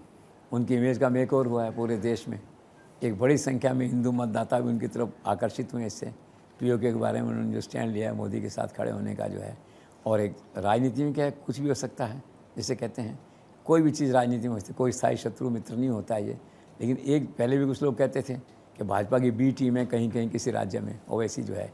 लेकिन ये तो उन्होंने अपने मन से वक्तव्य दिया है, अब उसका भी हो सकता है, लेकिन उसका बेनिफिट, पॉलिटिकल बेनिफिट, आज हालांकि जंक्चर ऐसा है कि हम पॉलिटिकल बेनिफिट की बात नहीं कर सकते, लेकिन आगे जाकर उनका ये बयान जो है कि भाजपा के लिए काफ़ी सहायक सिद्ध होगा। और ख़ुद भी थोड़ा सा हीरो, उनकी एक्सेप्टेबिलिटी जो है हिंदू वोटर्स में भी थोड़ा सा इससे बड़ी है। और लोग ट्वीट कर रहे हैं कि भी अगर पीओके में सरकार बनती है, नरेंद्र मोदी सरकार बनाते हैं, उसको लेने के बाद में तो पहला मुख्यमंत्री इनको बनाया जा सकता है। इस तरह से उनकी इमेज का जो मेकओवर है ना, वो एक्सरसाइज काफ़ी ठीक चल रही है इस समय जो है। It's a good development. राष्ट्रीय मुद्दों पे सब लोग एक साथ रहें, सरकार के नरेंद्र मोदी के साथ खड़े हों, अच्छी बात। Everybody is welcome. Sir, BJP के द्वारा शुरू किए गए तिरंगा यात्रा अभियान का क्या नैरेटिव और इम्पैक्ट होगा? अच्छा इम्पैक्ट है। अब देखो, नरेंद्र मोदी तो क्या है कि डैमेज कंट्रोल करना जानते हैं। थोड़ा सा लोगों को ऐसा लगा, कुछ कार्यकर्ताओं में गुस्से का भाव आया कि मज़ा नहीं आया पूरा, अभी कुछ दिन और रुकना चाहिए था, पाकिस्तान को सबक सिखाना चाहिए था। तो जैसे मैंने उन्होंने कहा कि उन्होंने राष्ट्र के नाम संदेश दिया, उसी का एक एक्सटेंशन ये कि तिरंगा यात्रा निकालो, लोगों को बताओ कि हमने वास्तव में अपना मिशन एकम्प्लिश कर लिया है, जो हमने सोचा था हम उसको कर चुके हैं। आपकी आकांक्षाएं, इच्छाएं एक्स्ट्रा हैं, उनको भी पूरा करेंगे वक्त आने पे। लेकिन जो बेसिक हमारा मैंडेट था इस लड़ाई में, आतंक को ख़त्म करने का, पहलगाम का बदला लेने का, वो हम सब कर चुके हैं। तो फील्ड में जाओ, मनोबल के साथ ये कहो कि हमारी जीत हुई है, इसका जश्न मनाओ। और महिलाओं में खासकर कहो कि जो सिंदूर उजाड़ेगा नरेंद्र मोदी उस व्यक्ति को ही उजाड़ देंगे, उस व्यक्ति को ही ख़त्म कर देंगे, भारत उस व्यक्ति को ही ख़त्म कर देगा। तो इसमें सब पार्टी नेताओं को विश्वास में लेकर नरेंद्र मोदी ने फैसला किया है। अमित शाह, जेपी नड्डा सब थे, जेपी नड्डा पार्टी के इंचार्ज हैं। तो इस तिरंगा यात्रा 10 दिन की है ये, इसको लागू कराने की मुख्य जिम्मेदारी संगठन पे है, जेपी नड्डा पे है। और जेपी नड्डा भाग्यशाली हैं, चल रहे हैं। अब युद्ध हो गया है तो वो अभी और चलेंगे। और चूंकि भाजपा ने सारे चुनाव उनके नेतृत्व में जीते हुए सब जीते हैं, तो ही is A lucky president for the BJP. इसलिए किसी ने मुझसे कहा कि इनका कार्यकाल भी नरेंद्र मोदी के साथ को टर्मिनेस कर दिया जाना चाहिए, डिक्लेयर करके कि जब तक वो प्रधानमंत्री हैं तो उनके पार्टी अध्यक्ष उनके साथ यही रहेंगे। अच्छी टीम है, अच्छा तालमेल है, अच्छा काम हो रहा है, आपस में म्यूचुअल ट्रस्ट है, भरोसा बना हुआ है। और ऐसी आशा की जानी चाहिए कि जेपी नड्डा की फंक्शनल लीडरशिप में जो है ये तिरंगा यात्रा सफल होगी, ऐसा भाजपा के लोग मान रहे हैं। सर, इस पूरे घटनाक्रम में चीन और रशिया का रोल क्या रहा? देखो, रशिया का रोल तो क्लियर है, हमारे साथ है, कोई बात नहीं है। उन्होंने कहा था we extend all support, possible support to India. China dicey है, चाइना बेसिकली तो पाकिस्तान के साथ है, लेकिन चूंकि टैरिफ और कई मुद्दे ऐसे हैं, और वैसे भी चाइना इन दिनों क्या है पेयरिंग रिलेशंस विद इंडिया, तो उन्होंने फॉर्मली जो बयान जारी किया उनके मंत्रालय ने, तो उन्होंने कहा कि ये दोनों देशों के बीच ये जो युद्ध विराम हुआ है, यह इनकी मौलिकता और इनकी जो लॉन्ग टर्म रिलेशनशिप है उसके हित में है, और हम इसका समर्थन करते हैं, स्वागत करते हैं। लेकिन दूसरी तरफ हर कोई जानता है कि there is a strategic partnership of terror between the two countries, और टेरर की जो पॉलिटिक्स है वो दोनों कर रहे हैं आपस में जो है, और आगे भी करते रहेंगे। लेकिन फेस वैल्यू पे चाइना ने एक सधावासा बयान जो है जारी किया है। लेकिन भारत के पॉलिसी मेकर्स को, नरेंद्र मोदी को, विदेश मंत्री को, गृह मंत्री को एक क्लैरिटी है इस बात के अंदर जो है कि चाइना उनके साथ है। और पहली बार इसीलिए भारत सरकार ने ये अपने ऑफिशियल अनाउंस किया है कि इस बार जो हथियार काम में लिए गए थे, तो तुर्की और चाइनीज़ हथियार जो है पाकिस्तान को दिए गए थे, वो इसमें लाया गया काम में, उनको नष्ट किया गया है। तो चाइना के इन्वॉल्वमेंट को, चाइना की हथियार सप्लाई पाकिस्तान को हुई है, उसका ऑफिशियल एक्नॉलेजमेंट भारत ने पहली बार अपने सरकारी रिकॉर्ड में किया है। दिस शोज़ कि भारत अब चीन के प्रति कोई दबाव या उसमें झुकने उस ऐसी स्थिति में नहीं है। Narendra Modi wants to do a no nonsense politics, no nonsense diplomacy with Chinese leadership also. So this is all. Sir, इसी का एक्सटेंशन पाकिस्तान की तरफ से किए गए एस्केलेशन में भारत ने तुर्की की तरफ से इस्तेमाल किए गए ड्रोन को लेकर कड़ी प्रतिक्रिया भी दी, और साथ ही अंदर देश में भी बहुत सारी प्रतिक्रियाएं आई हैं। इसको लेकर आपके पास कोई जानकारी? कैसे प्रोपेगेंडा फैल गया? It's a serious development which has caught the attention of the prime minister, और भारत सरकार का बयान है कि भारत सरकार रिव्यू कर रही है, स्थिति को वॉच कर रही है। तुर्की का जो इन्वॉल्वमेंट है पाकिस्तान के साथ, उसको भारत सरकार देखेगी, उसको रिव्यू करेगी। इनिशियली देखा जाए तो तुर्की भारत के संबंध शुरू में बहुत अच्छे थे। अब 65-71 में जो लड़ाई हुई तो तुर्की पाकिस्तान के साथ खड़ा था। फिर 1974 में साइप्रस पे हमला किया तुर्की ने, भारत ने विरोध किया इसका, तो फिर संबंध बिगड़े। तो कुल मिला के निष्कर्ष ये है कि वो पूरी तरह से पाकिस्तान के साथ है। पाकिस्तान को उसने हथियार सप्लाई किए हैं, और उसका इन्वेस्टमेंट इंडिया में काफ़ी है।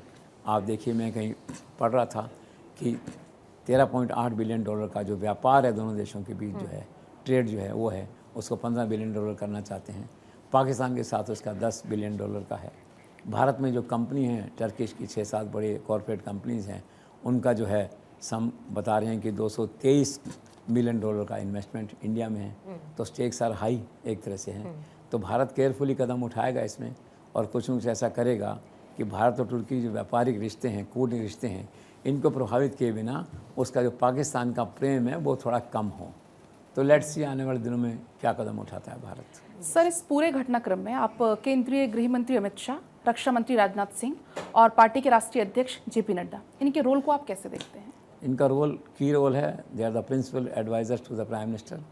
अमित शाह की बात है, after Narendra Modi he is the heart and soul of the government. Virtually जिसे कहना चाहिए कि भाई ही इज़ एवरीथिंग। अगर यूँ कहा जाए कि he practically functions as the deputy prime minister, तो अति शक्ति नहीं होगी। Under the leadership of prime minister he has a key role जो है, under the leadership of Narendra Modi जो है, और उनका रोल हनुमान का है, वो कितने पावरफुल हैं, नरेंद्र मोदी के प्रति उनका भाव वैसा ही रहता है। लेकिन हार्ट एंड सोल इसलिए हैं कि पॉलिटिक्स से लेके इकोनॉमी तक का जो भी कोई महत्वपूर्ण फैसला है सरकार का, उसमें अमित शाह की छाप आपको नरेंद्र मोदी की लीडरशिप में उनकी छाप जो है वो आपको दिखाई देती है। तो he is an indispensable component in Narendra Modi philosophy, in Narendra Modi cabinet. और रक्षा मंत्री के रूप में राजनाथ सिंह इस बार काफ़ी लाइमलाइट में आए, लोगों को भी अच्छा लगा। एक व्यक्ति ने मुझे कहा कि इस बार तो ये असली रक्षा मंत्री दिख रहे हैं। दर्शक हैं, अपने भाव रखते हैं अपने मन का जो है, तो बहुत अच्छा लगा। सब लोगों को जो है एक्टिवली इन्वॉल्व थे। नरेंद्र मोदी ने उन्हें खूब मतलब चांस दिया आगे बढ़ने का, एक प्रोजेक्शन का सारा जो है। और जेपी नड्डा का तो मैंने पहले आपसे कहा, उनका परफेक्ट कोऑर्डिनेशन है, पार्टी पे कंट्रोल है उनका। ही इज़ ए साइलेंट परफॉर्मर जो है, वो अपना काम कर रहे हैं, पर चूँकि फिर कोई पॉलिटिक्स नहीं है और ऊपर जो टॉप लीडरशिप है उनके साथ उनका कोऑर्डिनेशन बहुत अच्छा है, एक ट्रस्ट है आपस में जो है, तो रोल अच्छा था। आमतौर पे हर बैठकों में उनको इन्वॉल्व किया गया, और जहाँ बैठकों में नहीं थे तो बैठकों के बाद जो है उनको कंसल्टेशन प्रोसेस में, डिसीजन मेकिंग प्रोसेस में जेपी नड्डा को साथ रखा गया। तो is a perfect team of Narendra Modi eight the moment which is working 24/7 for the country. Sir, Pakistan के आतंकी अड्डों पर जिस तरीके से भारत ने हमला किया, उसके बाद आरएसएस की प्रतिक्रिया क्या रही होगी? आरएसएस गदगद है, आरएसएस की मनोकामना पूरी हुई। पाकिस्तान के खिलाफ, आतंकी अड्डों के खिलाफ प्रभावी एक्शन लिया। कुछ सोच के मोहन भागवत ने एक ट्वीट किया था जब ये घटना हुई थी कि राजा का कर्तव्य प्रजा की रक्षा करना। नरेंद्र मोदी ने बी फिटिंग रिप्लाई दिया, उसको एंडोर्स किया, उनकी भावनाओं का सम्मान किया, आप यूँ कहिए जो है, और कैसे एक्शन लिया है उन्होंने आपने देखा है। तो मोहन भागवत को ट्वीट किया, मोहन भागवत ने पलट के जो है हालात को देखते हुए, और उन्होंने कहा कि मैं केंद्रीय सरकार के नेतृत्व और सशस्त्र सेनाओं को बधाई देता हूँ, और जो है सारे राष्ट्र में इससे जो माहौल बना है तो इससे राष्ट्र का मनोबल और विश्वास बढ़ा है। तो नरेंद्र मोदी को एंडोर्स किया उन्होंने, नरेंद्र मोदी की तारीफ़ की एक तरह से बिना नाम लिए जो है। ये आरएसएस गदगद है, आरएसएस खुश है। आरएसएस तो वैसे गदगद है, उनकी कई तमन्नाएं नरेंद्र मोदी पहले पूरी कर चुके हैं, चाहे राम मंदिर हो, 370 हो। तो एक बात और थी कि भाई पाकिस्तान को ज़रा ठीक करना है थोड़ा जो है, तो कर दिया उन्होंने। और आने वाले दिनों वही पाकिस्तान को और पाकिस्तान की पिटाई करेंगे नरेंद्र मोदी, तो आरएसएस और खुश होगा।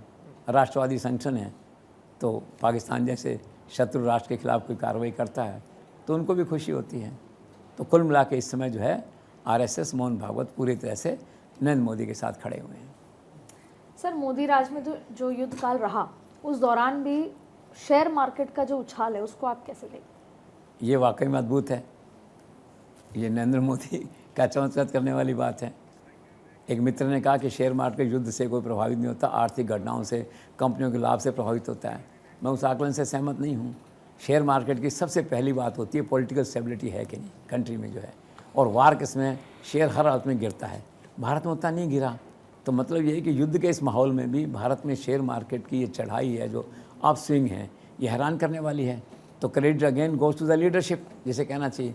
उधर पाकिस्तान में आप देखिए तो पाकिस्तान में शेयर मार्केट बुरी तरह गिरा, चाइना में गिरा। चाइना में जो डिफेंस कंपनियों के जो स्टॉक थे वो गिरे, वो सीज़ फायर से पहले उनके हाई थे। उनको आशा थी कि उनके हथियार चलेंगे, जब नरेंद्र मोदी के सामने उनके हथियार पिट गए चाइना के हैं तो उनका मार्केट गिर गया वहाँ पे। लेकिन भारत में शेयर मार्केट अच्छा है। मैं मानता हूँ कि डीमैट अकाउंट 18 करोड़ देश में है, वो अपना फैसला खुद करते हैं, इकॉनमी को वो लोग खुद प्रभावित करते हैं, पॉलिटिकल इन्फ्लुएंस कम होता है। लेकिन इन सब के बावजूद जो एक पॉलिटिकल स्टेबिलिटी का माहौल है उसमें युद्ध के समय शेयर गिरते हैं, नरेंद्र मोदी के राज में युद्ध के समय शेयर आगे बढ़ते हैं। फाइन। सर, सीज फायर और देश के नाम प्रधानमंत्री मोदी के संबोधन को लेकर के देश और विदेश की मीडिया में किस तरीके की प्रतिक्रिया है? प्रतिक्रिया ठीक है, लोग सब दोषी मान रहे हैं पाकिस्तान को। देश का मीडिया तो पूरी तरह बिल्कुल समर्पित भाव में है। कुछ लोग जो आलोचना ही करते थे हमेशा, राष्ट्रभक्ति उनमें भी जागी इस बार। और मैंने देखा note even a single paper in India जिसने कोई थोड़ा सा भी क्रिटिकल कोई आवाज़ की वजह से उठाया। सारे के सारे इस बात में नरेंद्र मोदी के साथ, सरकार के साथ खड़े हैं इस समय, और लग रहा है उनको ना इस बात के लिए कि सरकार अच्छा काम कर रही है। राष्ट्रभक्ति का मामला है, दैट इज है। तो व्यक्ति अपना राजधर्म भी निभा रहे हैं। तो भारत के मीडिया को इसमें वोट ऑफ थैंक्स दिया जाना चाहिए। इंग्लिश मीडिया स्पेशली जो है बहुत अच्छा, हिंदी मीडिया भी, पत्रिका भास्कर में देखता हूँ जो है, तो हिंदी मीडिया भी सारे सरकार के साथ खड़े हैं और सारे उनकी कवरेज जो उसको देख के ऐसा लगता है इस समय सारा मीडिया राष्ट्र प्रेम की भावना से ओतप्रोत है इस समय एट द मोमेंट। और इंटरनेशनल मीडिया में it was fair, good enough. और फिर देखा जाए तो शुरू के 2-3 दिन कवरेज थी, इस बाद में इंटरनेशनल मीडिया में इस घटना को ज़्यादा महत्व नहीं दिया जा रहा, लेकिन कुछ दिया गया तो पाकिस्तान के खिलाफ ज़्यादा स्वर था इंटरनेशनल मीडिया का। So this is all fine on the media management front of the prime minister office.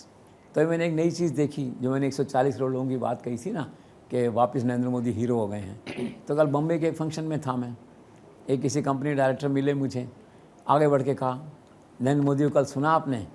मैंने कहा हाँ। तो बोले बहुत अच्छा बोले। मैंने कहा हाँ। तो बोले कि आज तक कोई प्राइम मिनिस्टर इतना अच्छा नहीं बोला। मैंने चेहरे की तरफ देखा तो मैंने देखा कि नरेंद्र मोदी का जो भक्ति है, जो भाव है देश में कैसे हिलोरें ले रहा है।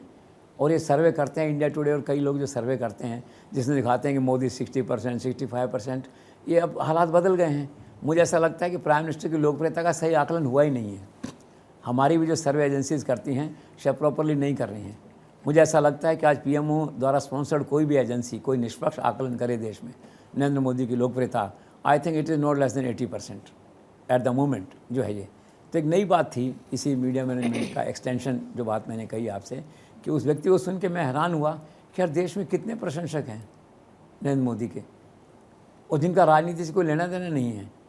तो मेरा सुझाव है कि एक इंडिपेंडेंट असेसमेंट होना चाहिए प्राइम मिनिस्टर की लोकप्रियता का एट दिस मोमेंट, ताकि देखें और पता लगे कि देश का कितनी बड़ी संख्या में लोग जो हैं प्राइम मिनिस्टर को देख रहे हैं या उनके प्रशंसक हैं, या ये जो वॉर का सारा हुआ है या उनका भाषण हुआ है, आप इसी पे मान लीजिए कि नरेंद्र मोदी का जो राष्ट्र के नाम भाषण हुआ है, इसी में आप देखेंगे तो 75-80% लोग आपको उनके साथ खड़े मिलेंगे। Sir, business tycoon Mukesh Ambani ने भी ऑपरेशन सिंदूर के लिए भारतीय सेना की तारीफ की, इस पर आप क्या कहेंगे? एक अच्छा मूव है, अच्छा इनिशिएटिव है कि एक बिजनेस टाइकून जो है आगे आकर के जो है ना राष्ट्रभक्ति के साथ जो है ना अपने विचार रख रहा है।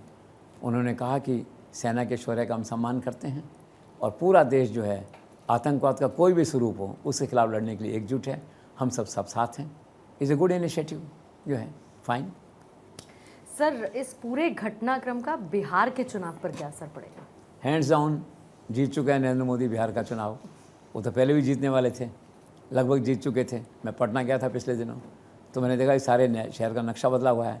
नीतीश कुमार का खाली चेहरा है और आज तो बीजेपी कर रही है दिल्ली और पटना में बैठ करके जो है। तो अब उससे मोहर लगनी बाकी है। पहले मान लो कोई सीटों की जो बात चलती है, संख्या की बात होती है, तो पहले क्या कि 10-15 सीट से मान लो बहुमत मिलने वाला था।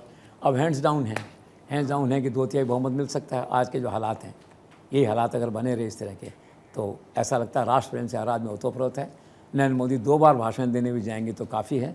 2/3 बहुमत भाजपा आज के हालात में बिहार में ला सकती है, ऐसा लगता है मुझे। Let's see. सर, अगर मैं 2-3 सेंटेंसेस में आपसे कहूं कि ऑपरेशन सिंदूर, उसका थीम, उसके नैरेटिव को अगर आप सम अप कर सकें तो कैसे करेंगे? तो आप ये कह सकते हैं कि सिंदूर ऑपरेशन जो है it demonstrates India's strategic and military power. दूसरा आप ये कह सकते हैं इसके अंदर it shows India's ability to attack Pakistan, to strike Pakistan without crossing LOC। तीसरा आप ये कह सकते हैं it can be a turning point in redefining Indian Pakistan military balance, specially with reference to India response to terror activities. जो आज नरेंद्र मोदी ने कहा है ना कि नया नॉर्मल है टेरर के प्रति अटैक करना, तो सबसे बड़ा मैसेज सिंदूर का यही है कि दुश्मन को घर में घुस के मारेंगे, वो करेंगे, but at the same time ये है कि अब कोई भी टेरर का आएगा इवेंट तो हम बहुत स्ट्रांगली उसको रिएक्ट करेंगे। This is all message of Sindoor. Absolutely sir. और उसके साथ साथ फिर ये भी कह सकते हैं, बहुत क्लियर बात है कि ये नया भारत है। अब अगर पाकिस्तान की तरफ से कोई भी आतंकी हरकत होगी तो उसे सीधे सीधे युद्ध की कार्रवाई माना जाएगा। प्रधानमंत्री मोदी का ये 2 टूक संदेश ये साफ करता है कि गोली और बोली साथ नहीं चलेगी, और जब बातचीत की होगी तो सिर्फ एक ही मुद्दा होगा, POK का और साथ ही आतंकवाद का। पाकिस्तान को यह समझना होगा कि आतंकी फैक्ट्री चलाकर भारत के साथ दोस्ती की उम्मीद रखना बेमानी है। हमारे जवान तैनात हैं, सरकार पूरी तरीके से प्रतिबद्ध है। अब सीधे सीधे आत्मसम्मान की सुरक्षा की बात भारत कर रहा है, यानी हम बात तो करेंगे POK पर, और जवाब देंगे आतंकवाद पर। यह है भारत की नई नीति और यह है भारत का न्यू नॉर्मल। बहुत बहुत शुक्रिया सर आपका द जेसी शो में शामिल होने के लिए और इस पूरे विश्लेषण के लिए। लेकिन साथ ही सर समाप्त करते हुए एक और महत्वपूर्ण बात, हमारी सेना को सलाम, हमारी डिफेंस फोर्सेस को सलाम और हमारी डिफेंस मजबूत होती ताकत को भी सलाम। बहुत बहुत शुक्रिया सभी दर्शकों का भी आज द जेसी शो का हिस्सा बनने के लिए। एक छोटा सा ब्रेक लेंगे, आप बने रहिए भारत 24 के साथ।